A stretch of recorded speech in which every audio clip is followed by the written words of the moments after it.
ଦଣ୍ଡକାରଣ୍ୟର ରାଜା ବ୍ୟାଘ୍ରେଶ୍ୱର। ଦଣ୍ଡକାରଣ୍ୟ ନିକଟରେ ବାଘପୁର ନାମରେ ଛୋଟ ରାଜ୍ୟଟି ଥିଲା। ସେଠିକାର ରାଜା ବ୍ୟାଘ୍ରେଶ୍ୱର ଥିଲେ। ତାଙ୍କ ନାମ ଅନୁସାରେ ସ୍ୱଭାବ ମଧ୍ୟ ଅତି ପ୍ରଚଣ୍ଡ ଥିଲା। ସେ ରାଜ୍ୟଟିର ନାମ ହୁଏତ ଶାନ୍ତିପୁର ଥିଲା। ବ୍ୟାଘ୍ରେଶ୍ୱର ରାଜ୍ୟଟି ଜୟ କରିବା ପରେ ତାର ନାମ ବଦଳାଇ ସେ ବାଘପୁର ରଖିଲେ। ସେଠିକାର ଜଣେ ବ୍ରାହ୍ମଣ ରାଜାଙ୍କୁ ପ୍ରଶଂସା କରି କହିଲେ ଯେ ରାଜା ହେଉଛନ୍ତି ସାକ୍ଷାତ ଭଗବାନ। ସେଥିରେ ସେ ରାଜା ଅତ୍ୟନ୍ତ ଗର୍ବରେ ଫୁଲି ଉଠିଲେ। ଥରେ ବାଘପୁରକୁ ଜଣେ ଯୋଗୀ ଆସିଲେ। ଲୋକମାନେ ବଡ଼ ଭକ୍ତିଭାବରେ ତାଙ୍କର ବଚନ ସବୁ ଶୁଣୁଥାନ୍ତି ଓ ତାଙ୍କୁ ସମ୍ମାନ ବି ଦେଖାଉଥାନ୍ତି। ରାଜାଙ୍କ ଗୁପ୍ତଚରମାନେ ରାଜାଙ୍କୁ କହିଲେ ଯେ ସେ ଯୋଗୀ ଭଗବାନଙ୍କ ବିଷୟରେ ଯାହା ସବୁ କହୁଛନ୍ତି ତାହା ରାଜାଙ୍କ କଥା ବିରୋଧରେ ଯିବ। ରାଜା ତତ୍କ୍ଷଣାତ୍ ଆଦେଶ ଦେଲେ ଯୋଗୀଙ୍କୁ ଦରବାରକୁ ନେଇ ଆସିବାକୁ।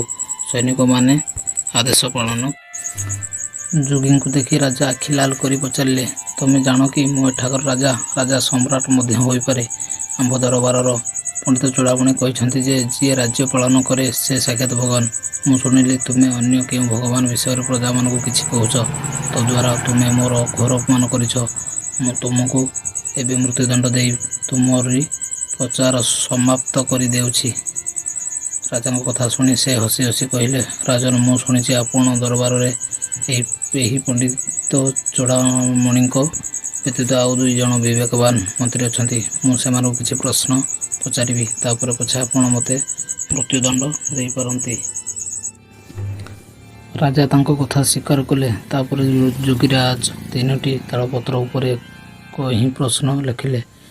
ମାଟିର ଅର୍ଥ କ'ଣ? ଜଣେ ମନ୍ତ୍ରୀ ଲେଖିଲେ, ମାଟିରେ ହିଁ ପୃଥିବୀ ନିର୍ମିତ ହୋଇଛି। ଦ୍ୱିତୀୟ ମନ୍ତ୍ରୀ ଲେଖିଲେ, ମାଟି ଜଳଠାରୁ ଭିନ୍ନ ଏକ ପଦାର୍ଥ। କିନ୍ତୁ ପୂର୍ବୋକ୍ତ ସର୍ବଜ୍ଞ ବ୍ରାହ୍ମଣ ପଣ୍ଡିତ ଲେଖିଲେ, ମାଟି ଏପରି ଏକ ପଦାର୍ଥ ଯାହା ସମସ୍ତ ପ୍ରାଣୀକୁ ଚଳଅଚଳ ସମସ୍ତ କିଛିକୁ ଆଶ୍ରୟ ଦେଇଥାଏ। ଯୋଗୀରାଜ ସେଗୁଡ଼ିକ ରାଜାଙ୍କୁ ଦେଖାଇ କହିଲେ, ମହାରାଜ, ଏବେ ଆପଣ ସ୍ୱୟଂ ଦେଖନ୍ତୁ। ବିବେକବାନ ଓ ପ୍ରକାଣ୍ଡୀ ବିହୀନ ଏକ ସାଧାରଣ ଜିନିଷକୁ ମଧ୍ୟ ଭିନ୍ନ ରୂପ ଦିଅନ୍ତି। ଭଗବାନ ତ ସର୍ବୋତ୍ତମ କର୍ତ୍ତା। ତାଙ୍କ ବିଷୟରେ କ'ଣ କିଛି? ଏକଥା ଶୁଣି ବ୍ୟାଘ୍ରେଶ୍ୱର କିଛି ସମୟ ପାଇଁ ଚୁପ୍ ରହିଲେ। ତାପରେ ସିଂହାସନରୁ ଓହ୍ଲାଇ ଧୀରେ ଧୀରେ ଯୋଗୀଙ୍କ ପାଖକୁ ଆସିଲେ। ତାପରେ ତାଙ୍କ ପାଦରେ ପ୍ରଣାମ କରି ସେ କହିଲେ, ମହାତ୍ମା, ଆପଣ ଏକ ସାଧାରଣ ପ୍ରଶ୍ନ ଦ୍ୱାରା ମୋର ଆଖି ଖୋଲିଦେଲେ।